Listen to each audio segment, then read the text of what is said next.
Beralih ke informasi lain, produksi minyak dan gas bumi nasional terus dikejar menuju target 1 juta barel minyak per hari.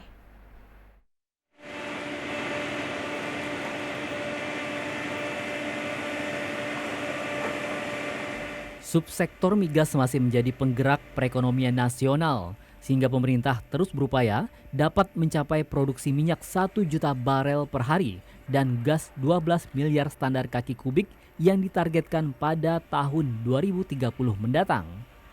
Tahun 2022 ini, optimalisasi eksplorasi dan produksi mulai dilakukan awal tahun seperti pada Pertamina Hulu Rokan di wilayah zona 4 Limau Firt Brabu Mulih. Zona ini akan mengejar target produksi minyak sebesar 27.236 barel per hari dan gas sebesar 459,78 juta kaki kubik per hari.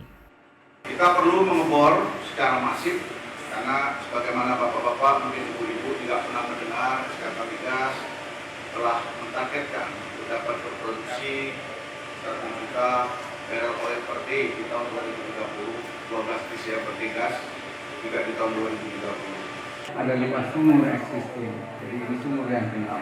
Rencananya ada 7 sumur, kemudian ada 2 sumur injeksi, dan nanti akan dibangun ekstensi. Kira-kira itu, dan berdasarkan sumur sebelahnya itu rata-rata umurnya cukup panjang, ada bahkan sampai 8 tahun dalam satu yang.